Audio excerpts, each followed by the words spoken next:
Salam sehat keluargaku. Sebelum kita bersama-sama menyatukan hati dan pikiran kita untuk beribadah, memuji Tuhan, menyembah Tuhan, mari kita memperhatikan beberapa hal. Ibadah masih kita laksanakan secara online. Kita terus mencari kehendak Tuhan dan petunjuk yang jelas. Kita konsultasi dengan bidang kesehatan untuk keamanan dan kenyamanan kita melakukan ibadah secara langsung di gereja. Namun demikian ada beberapa kegiatan yang sudah dilaksanakan di gereja, yaitu PKMB setiap hari Sabtu jam 6 sore, persekutuan kaum muda, remaja, mahasiswa, silakan datang di gereja jam 6 sore. Kemudian ada sekolah minggu kelas remaja dan kelas persiapan baptisan juga diadakan di gereja setiap hari Minggu setelah ibadah. Persiapan baptisan, kelas persiapan baptisan akan diadakan sekitar jam 10. Kemudian setelah itu akan disambung dengan kegiatan kelas remaja, kelas minggu remaja, sekolah minggu remaja di gereja dengan pengajar Saudara Yosef. Nah, mohon perhatian untuk Mbak Vera, Mbak Rani, Mbak Pipin, dan Yuna, akan ada kelas baptisan setelah ibadah ini. Sedangkan sekolah minggu untuk kelas asuhan dan madya sampai madya, kelas minggu yang anak-anak, dilaksanakan di rumah masing-masing dengan diawasi oleh orang tua. Bahan-bahan sudah disediakan oleh gereja, mohon bantuannya Bapak Ibu untuk bisa mendampingi anak-anak kita. Ibu Monika sudah membantu untuk menyediakan sumber maupun materi ataupun video-video yang dikirim, tetapi orang tua sangat besar perannya di dalam pendampingan bagi anak-anak. Dan kita terus berdoa, mendukung doa bagi hamba Tuhan yang masih sakit. Kita terus berseru pada Tuhan supaya Tuhan sembuhkan. Untuk di wilayah Semarang ada Pendeta Wahyudi, ada Pendeta Yusua Nugroho, ada Evangelis Simon Petrus Slamet Riyadi di Salatiga, kemudian ada Ibu Esther Gunadi, ini istri Pendeta Gunadi Pamongan, ini yang ada di Semarang. Dan kita terus berdoa untuk hamba Tuhan ini. Dan kita sudah juga berempati dengan cara memberikan bantuan sosial kepada hamba Tuhan yang sakit. Terima kasih Bu Hari sudah mengkoordinir, sudah menyisihkan uang sosial untuk hamba Tuhan yang sakit ini. Biarlah ini menjadi hal yang baik bagi kita, sekalipun kita mungkin dianggap kecil, tetapi kita terus belajar memberi warna, memberi dampak dimanapun kita berada, termasuk di lingkungan GGBI. Dan kita bersuka cita karena minggu ini ada yang berulang tahun. Dalam minggu ini ada yang berulang tahun. Kalau minggu yang pertama ada Bapak Hari tanggal 2 Juli, tanggal 6 Juli Ibu Wanti berulang tahun, dan tanggal 14 Juli ada Mbak Gebi yang berulang tahun. Selamat ulang tahun Gebi, kiranya sehat, tambah pintar, terus mengalami pertumbuhan dan pertolongan Tuhan, menjadi anak yang takut akan Tuhan dan taat kepada orang tua. Kiranya Tuhan terus memberkati Mbak Gebi. Demikian hal yang bisa saya sampaikan. Ya, selebihnya akan dituliskan dalam buletin yang akan dibagikan, kalau tidak hari Senin atau Selasa, oleh petugas pembagi buletin maupun petugas pengumpul kolektan. Akhirnya selamat beribadah, Tuhan memberkati. Selamat pagi keluargaku. Berjumpa kembali dalam ibadah raya 12 Juli 2020. Kita akan memuji Tuhan, kita akan mengagungkan nama Tuhan, kita akan memulai ibadah kita dengan nyanyian Ku Kagum Hormat Akan Engkau.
Monica akan memimpin kita dalam doa pembukaan.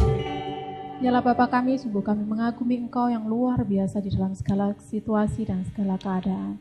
Dan saat ini Tuhan, kami mau bersyukur ketika kami boleh memiliki kesempatan untuk bisa beribadah bersama-sama dari rumah kami masing-masing. Kami mau memuji Engkau, kami mau memuliakan Engkau, dan terlebih lagi kami mau mendengar firman-Mu yang akan Kau sampaikan pada pagi hari ini Tuhan. Engkau memberkati seluruh rangkaian ibadah kami. Biarlah rangkaian ibadah kami ini boleh menjadi persembahan yang harum bagi Engkau, dan biarlah kami boleh terus menerima berkat-Mu yang luar biasa di dalam kehidupan kami sehari-hari ketika kami mau melakukan firman-Mu Tuhan. Terima kasih Tuhan, terima kasih. Di dalam nama Tuhan Yesus kami berdoa. Amin. Kita patut bersyukur keluargaku karena kita diberikan kesempatan untuk beribadah meskipun di rumah masing-masing, dan saat ini kita juga patut bersukacita karena kita memiliki Tuhan Yesus. Tuhan Yesus yang menjadi sahabat kita dan penolong kita. Kita akan menaikkan pujian dengan nyanyian Tiada Ku Ragu Lagi.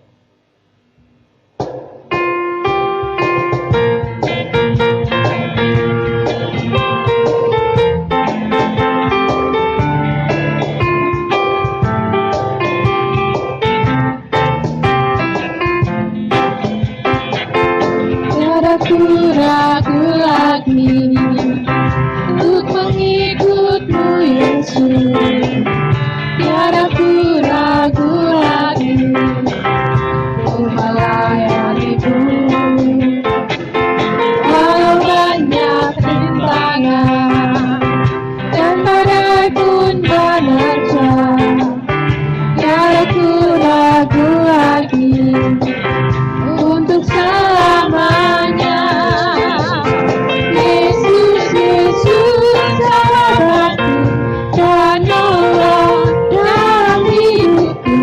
Ku rindu semua orang mengenalmu. Engkau jalan kebenaran yang memberi hidup yang kekal bagi setiap orang yang percaya padamu. Dari awal kita akan Tiada ku ragu lagi untuk mengikut-Mu Yesus. Tiada ku ragu lagi untuk melayani-Mu. Walau banyak rintangan dan badai pun menerjang, tiada ku ragu lagi untuk selamanya. Yesus, Yesus, sahabatku, penolong dalam hidupku. Ku rindu semua orang mengenalmu. Engkau jalan kebenaran yang memberi hidup yang kekal bagi setiap orang yang percaya padamu. Yesus, Yesus, sahabatku, penolong dalam hidupku. Ku rindu semua orang mengenalmu. Engkau jalan kebenaran yang memberi hidup yang kekal bagi setiap orang yang percaya padamu. Bagi setiap orang yang percaya padamu.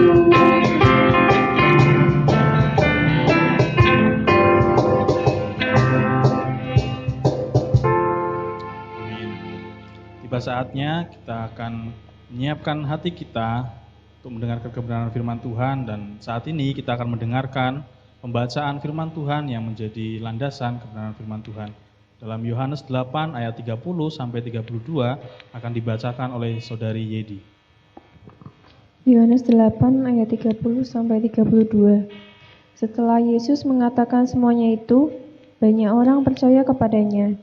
Maka katanya kepada orang-orang Yahudi yang percaya kepadanya, "Jikalau kamu tetap dalam firman-Ku, kamu benar-benar adalah murid-Ku.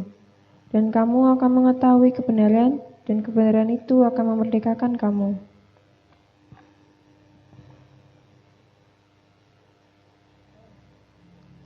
Baik, keluargaku, kita akan mendengarkan kebenaran firman Tuhan yang akan disampaikan oleh Pendeta Yo. Namun sebelum itu kita akan memuji Tuhan kembali dengan nyanyian Ku Percaya Janjimu.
Aku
Shalom keluargaku. Mari kita akan belajar kebenaran firman Tuhan, perjalanan pelajaran firman Tuhan di tahun 2020 ini. Kita belajar dari Injil Yohanes dan pagi hari ini sudah sampai di pasal yang ke-8. Perikopnya panjang, tetapi seperti yang sudah dibaca oleh petugas, kita fokus di ayat yang ke-30 sampai dengan yang ke-32. Mari kita persiapkan Alkitab kita, Yohanes pasal yang ke-8, ayat 30 sebenarnya sampai ayat yang ke-59. Panjang sekali perikopnya, tetapi nanti kita fokus di awal perikop itu, yaitu ayat 30, 31, dan 32. Nah, keluargaku, wajarnya biasanya kalau misalnya ya, kalau ada seorang calo mencari penumpang, lalu ada calon penumpang, ada penumpang yang mau ikut atau mau membeli tiket, senang dong. Atau misalnya kita berjualan, ketika ada calon pembeli yang bertanya-tanya, semestinya kita senang dong ya. Dan yang lebih mendekati dengan apa yang akan kita pelajari. Kalau misalnya sekolah, sekarang sudah dilakukan pendaftaran sekolah atau kampus ya, kita terus berdoa untuk SCBU supaya mendapatkan mahasiswa. Nah, ketika kampus membuka pendaftaran untuk mahasiswa baru misalnya, lalu ada calon-calon mahasiswa yang akan mendaftar, semestinya kampus itu senang dong. Kalau sekolah mendapatkan calon murid, semestinya senang dong. Tapi pagi hari ini kita belajar bahwa Tuhan Yesus tidak semudah itu. Tuhan Yesus mengetahui keberadaan calon-calon muridnya dan Tuhan Yesus harus mengujinya. Oleh sebab itu saya memberikan judul khotbah pada pagi hari ini adalah syarat untuk menjadi murid sejati. Syarat untuk menjadi murid sejati. Nah, kita fokus di ayat yang ke-30, 31, 32 dan nanti ditutup ayat yang ke-59. Saya akan menunjukkan sebuah kontras dari jarak ayat 30 sampai 59, ada kontras yang luar biasa. Mari kita perhatikan ayat yang ke-30. Setelah Yesus mengatakan semuanya itu, banyak orang percaya kepadanya.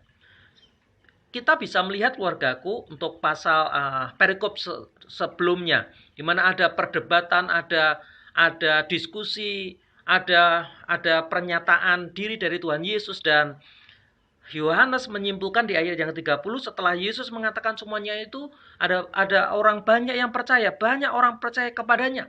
Dan yang menarik lagi adalah orang-orang Yahudi, karena memang Yesus menyampaikannya masih dalam rangka atau dalam kaitannya dalam situasi hari raya yang tersentral di Yerusalem, hari raya Pondok Daun di Yerusalem. Nah, ayat 31 dikatakan, maka katanya kepada orang-orang Yahudi, secara khusus pada orang-orang Yahudi pada waktu itu yang percaya setelah melihat sendiri Yesus menyampaikan apa yang dilakukan Tuhan Yesus, perdebatan seperti apa dengan guru-guru mereka, orang-orang Farisi. Lalu orang-orang Yahudi ini percaya kepadanya. Ayat 31. Orang-orang Yahudi yang percaya kepadanya. Nah, seperti yang tadi saya singgung. Ternyata Tuhan Yesus tidak serta-merta langsung menerima, serta-merta, wah senang sekali dong aku dapat murid. Tidak. Karena Yesus menguji sampai kedalaman hati seseorang untuk menjadi pengikut ataupun murid. Nah, oleh sebab itu di awal ini Yesus memberikan batu ujian kepada orang-orang Yahudi yang percaya kepadanya. Dan ini akan menjadi batu ujian juga bagi kita yang merasa kita muridnya Yesus, merasa ingin menjadi muridnya Yesus. Ini akan menguji kita ya. Dan nanti kita akan lihat kontrasnya itu. Ujiannya apa Bapak Saudara? Atau syaratnya apa untuk menjadi murid yang sejati? Ayat yang 31 bagian akhir. Jika kamu tetap dalam firman-Ku, kamu benar-benar adalah murid-Ku. Dan kamu akan mengetahui kebenaran, dan kebenaran itu akan memerdekakan kamu. Syarat yang pertama, atau ujian yang pertama adalah, apakah sungguh-sungguh firman Tuhan, perkataan Tuhan, apa yang diucapkan Tuhan. Kalau kita menganggap Yesus sebagai guru agung kita, apakah pengajaran Tuhan, guru kita, melekat, ada di dalam hati kita. Kita hidupi, kita jiwai, dan terpancar keluar dari setiap yang bisa dilihat, dari tutur kata kita, perilaku kita, pikiran kita. Ini yang pertama. Apakah sungguh-sungguh firman Tuhan ada di dalam kehidupan kita. Oleh sebab itu, seperti identitas baptis, A-nya Alkitab. Dalam bahasa Inggris menggunakan B-nya, akronimnya B. Biblical, Alkitab. Ini penting sekali untuk kita pelajari. Oleh sebab itu saya mendorong Bapak Ibu Saudara, keluargaku, seberapapun yang bisa dibaca, bacalah dan renungkan. Kalau seharinya mampu membaca 5 ayat, it's okay, baca dan renungkan. Kalau mau 1 pasal, silahkan. Kalau memiliki waktu banyak, lalu kita bisa membaca lebih banyak, silahkan. Tapi yang terpenting adalah firman ini menjadi makanan kita. Karena syaratnya adalah firmanku, firman Tuhan ada di dalam dirimu. Apakah firman itu ada di dalam kehidupan kita? Syarat yang kedua, ujian yang kedua ini yang cukup berat, yaitu apakah kita rela dibenahi oleh Tuhan? Apakah kita rela dibangun oleh Tuhan? Apakah kita rela dibersihkan oleh Tuhan? Nah, dalam rangka membersihkan, dalam rangka memperbaharui, Tuhan langsung menyinggung hal yang sangat sensitif dalam kehidupan kita. Nah, apakah kita rela? Apakah kita mau membuka hati untuk Tuhan, untuk bahasa kasarnya itu seperti dikuliti. Yesus langsung membersihkan, menguliti bagian yang paling sensitif dalam hidup kita. Dan bagi orang Yahudi, Bapak Saudara, ini menjadi bagian yang sangat berat. Untuk percaya, untuk menerima perkataan Yesus mungkin bisa pada waktu itu. Tetapi membuka hati bagi Tuhan untuk membersihkan, itu yang berat. Apa saja yang menjadi keberatan orang Yahudi, Bapak Saudara? Ingatlah bahwa orang Yahudi sangat sensitif kalau berkaitan tentang identitas. Saya sampaikan dulu di sini. Identitas kalau sudah disinggung orang Yahudi, sangat sensitif. Identitas seperti apa? Identitas bahwa mereka adalah keturunan Abraham. Itu sangat sensitif. Identitas bahwa mereka adalah umat pilihan Allah yang keluar dari tanah Mesir dipimpin oleh Musa. Jadi kalau nyinggung-nyinggung Musa, ini juga sangat sensitif. Identitas bahwa mereka umat pilihan Allah yang sudah dimerdekakan Tuhan, ini juga identitas yang sangat sensitif. Dan to the point, jarak antara ayat 32 sampai 58 sebenarnya adalah bagaimana Tuhan Yesus membersihkan. Tuhan Yesus sepertinya memberikan ujian, apakah engkau sungguh-sungguh mau menjadi muridku? Langsung ke bagian yang paling sensitif itu. Dan nanti Bapak Ibu Saudara bisa membaca, saya akan menyampaikan secara cepat saja. Yang sangat-sangat mengganggu, yang sangat-sangat menyinggung perasaan orang Yahudi, dan akhirnya mereka tidak jadi menjadi murid Yesus adalah ketika disinggung tentang Abraham sebagai bapa. Ini yang sangat-sangat sensitif. Dan mari kita lihat ayat 59. Lalu mereka mengambil batu untuk melempari dia. Kenapa? Karena ayat 58 kata Yesus kepada mereka, aku berkata kepadamu sesungguhnya sebelum Abraham jadi, aku telah ada. Ini sangat-sangat sensitif bagi orang Yahudi. Mereka sangat menyanjung Bapak Abraham. Padahal Yesus mau menempatkan dirinya di atas segalanya bagi murid-muridnya. Dan itu tidak enak bagi orang Yahudi. Lalu nanti kalau kita membaca juga, ini tentang keberadaan Musa. Tentang Musa yang membebaskan mereka dari tanah Mesir. Tentang kemerdekaan. Dan perikop yang kita baca diberi judul kebenaran yang memerdekakan. Ini isu yang sangat-sangat mengganggu juga bagi orang Yahudi. Mereka sensitif. Mereka menganggap, kenapa engkau membicarakan kemerdekaan Yesus? Mereka menganggap bahwa mereka adalah orang-orang merdeka. Mereka lupa. Mereka itu boleh dikatakan dijajah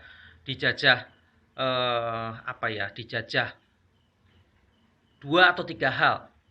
Tapi mereka mengatakan kami orang merdeka.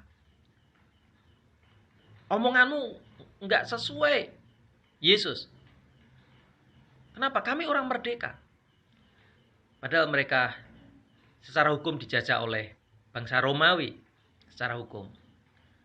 Kemudian secara agama mereka dijajah, dikuasai oleh hukum Taurat yang dicampur dengan tradisi-tradisi. Mereka dijajah oleh tradisi, oleh pemimpin agama mereka. Dan yang ketiga, mereka dijajah oleh dosa yang mengikat mereka, yang membutakan mata hati mereka. Sehingga sampai-sampai Yesus menawarkan diri, akulah terang dunia. Kenapa? Karena dosa yang menguasai mereka, yang menjajah mereka. Tetapi mereka tidak mau. Ini bagian yang sensitif. Sehingga ketika Yesus menyinggung itu, oh luar biasa. Ayat yang ke-31, 31 kita membaca ada banyak orang Yahudi yang percaya kepada Yesus. Dan Yesus mengingatkan, memberikan batu ujian tadi. Yang pertama adalah apakah firman-Ku ada di dalam dirimu, di dalam hatimu. Lalu yang kedua adalah apakah engkau mau dibersihkan? Kalau mau menjadi murid Yesus, mau menjadikan Yesus segalanya, mau dibersihkan. Dan itu adalah bagian-bagian yang sensitif. Hasilnya, orang-orang Yahudi keberatan ketika hal-hal itu disinggung, ketika tradisi mereka disinggung, ketika tokoh yang sangat besar mereka disinggung, Musa disinggung, Abraham disinggung, mereka menjadi berlawanan dengan ayat 31, yaitu ayat yang ke-59. Ini kontrasnya. Lalu mereka mengambil batu untuk melempari dia, tetapi Yesus menghilang dan meninggalkan bait Allah. Mari Bapak Ibu, kita perlu merenungkan sejenak bagaimana apakah kita selama bertahun-tahun ini sungguh-sungguh telah menjadi murid sejatinya Yesus. Saya berharap ini menjadi cita-cita mulia kita. Sepanjang masa kita rindu menjadi murid sejatinya Yesus. Dengan cara meletakkan firman-Nya di atas segalanya. Dengan cara merelakan hidup kita dibersihkan, dikuliti. Dan ketika Yesus sedang membersihkan hidup kita, Yesus tidak tanggung-tanggung langsung masuk ke hal yang paling sensitif dalam kehidupan kita. Kalau kita sensitif dalam hal keuangan, Yesus akan membersihkan masalah keuangan kita. Kalau saya mendapatkan yang sensitif bagi kita adalah mengenai tradisi, mengenai budaya Jawa misalnya sebagai orang Jawa. Rasanya kita keberatan ketika ada tradisi-tradisi yang jelas-jelas tidak sesuai dengan firman Tuhan, lalu dibersihkan Tuhan, dan kita, aduh, kok gitu sih? Rasanya kita tidak terima. Ini seperti orang Yahudi yang tidak terima tradisi mereka diobok-obok. Diobok-obok oleh Tuhan Yesus. Mari kita mengarahkan kepada Tuhan. Ada tradisi-tradisi baik yang terus kita pertahankan, tapi ada tradisi-tradisi takhayul yang harus kita tinggalkan. Tradisi-tradisi yang bertentangan dengan firman Tuhan harus kita tinggalkan. Karena itulah keyakinan-keyakinan, prinsip-prinsip yang tidak sesuai dengan firman Tuhan diobok-obok Tuhan untuk dibersihkan.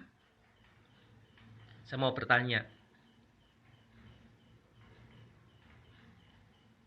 apakah orang yang di luar Kristus memperoleh keselamatan?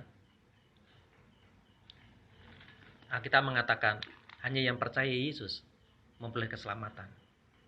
Lalu ketika kita disinggung, bagaimana dengan anggota keluarga kita yang belum percaya?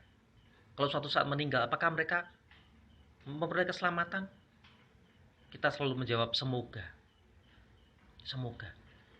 Pikiran kita memberontak sebenarnya. Tidak mungkin Yesus menghukum keluargaku yang tidak percaya. Kasihan saya dong Tuhan. Padahal jelas-jelas hanya Yesus yang menyelamatkan. Ini akan menjadi dorongan kita untuk menyelamatkan anggota keluarga kita juga. Ini dibersihkan Bapak Ibu Saudara. Dan bagi murid sejati akan ada kerelaan. Tetapi sepanjang sejarah, dan Tuhan Yesus pernah menyampaikan di dalam perumpamaan juga, benih yang ditabur itu. Ada banyak orang yang awalnya percaya, tetapi dari hari ke hari, bulan ke bulan, tahun ke tahun, meninggalkan Yesus satu persatu. Ini perenungan kita pada pagi hari ini. Apakah kita sungguh-sungguh murid yang sejati? Apakah kita sudah memenuhi persyaratannya? Apakah kita sudah lulus ujiannya? Apakah firman Tuhan menjadi yang utama dalam kehidupan kita? Apakah kita mau dibersihkan Tuhan? Akui kalau kita selama ini mungkin masih memegang hal-hal yang tidak sesuai dengan kebenaran firman Tuhan. Akui dosa kita. Kalau kita memegang hal yang sifatnya takhayul. Akui kalau kita masih kurang percaya Tuhan. Akhirnya kita masih memerlukan pertolongan kekuatan yang lain. Itu dosa, kita harus mengakuinya. Izinkan Tuhan membersihkan, dan itu tidak enak. Tetapi itulah syaratnya menjadi murid yang sejati. Kiranya ini memberkati kita sekalian. Selamat, Anda diterima untuk menjadi murid Yesus. Mari kita jalani bersama-sama tahun ajaran yang baru. Kita akan belajar bersama-sama, semakin mengerti, semakin mengenal, dan semakin mengasihi Tuhan Yesus. Mari kita berdoa. Bapa Surgawi, kami bersyukur kalau Engkau memilih kami, kalau Engkau memanggil kami menjadi murid-murid-Mu. Sekalipun ini bukan perkara yang mudah. Karena syarat yang kau berikan adalah kami harus meletakkan firman-Mu di atas segalanya. Dan kami harus rela dibersihkan oleh Tuhan. Dibersihkan oleh ajaran-ajaran yang benar di dalam firman Tuhan. Yang akan membersihkan setiap hal yang ada dalam kehidupan kami. Prinsip hidup kami, pola pikir kami, perilaku kami, tradisi kami. Dan itu tidak enak. Tetapi kami belajar dari pengalaman orang-orang Yahudi yang pada mulanya mereka sangat percaya. Ada banyak orang yang percaya. Tetapi akhirnya mereka mau membunuh Yesus, melempari. Karena mereka tidak mempunyai kerelaan untuk dibentuk oleh Tuhan Yesus. Tapi biarlah Engkau menemukan kerelaan di dalam hati kami. Engkau akan membangun kami. Terima kasih untuk firman-Mu menteraikan dalam hati dan pikiran kami ya Tuhan. Dan sebelum kami mengakhiri ibadah kami terus berseru kepada-Mu ya Tuhan.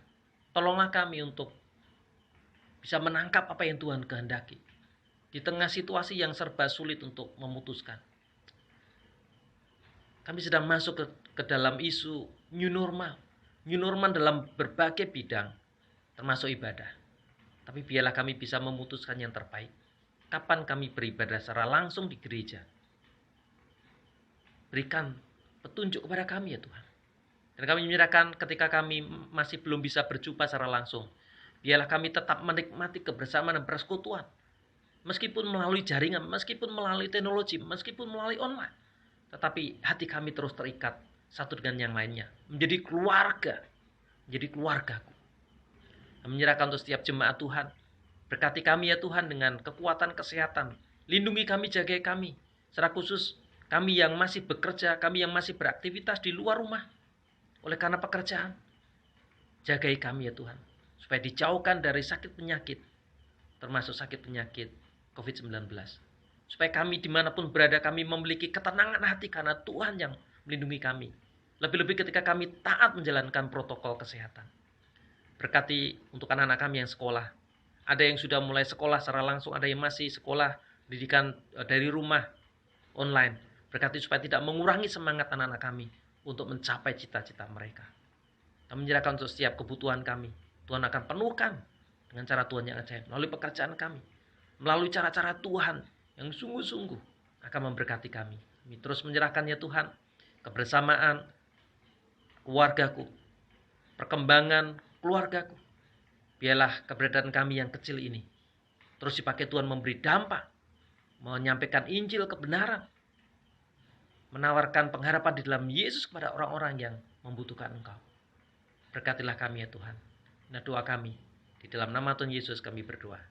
Amin. Tuhan memberkati. Demikian kebenaran firman Tuhan yang telah disampaikan, yang kita bersama-sama telah dengar. Kita akan meresponi kebenaran firman Tuhan dengan nyanyian Sampai Akhir Hidupku.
Karya yang indah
Amin.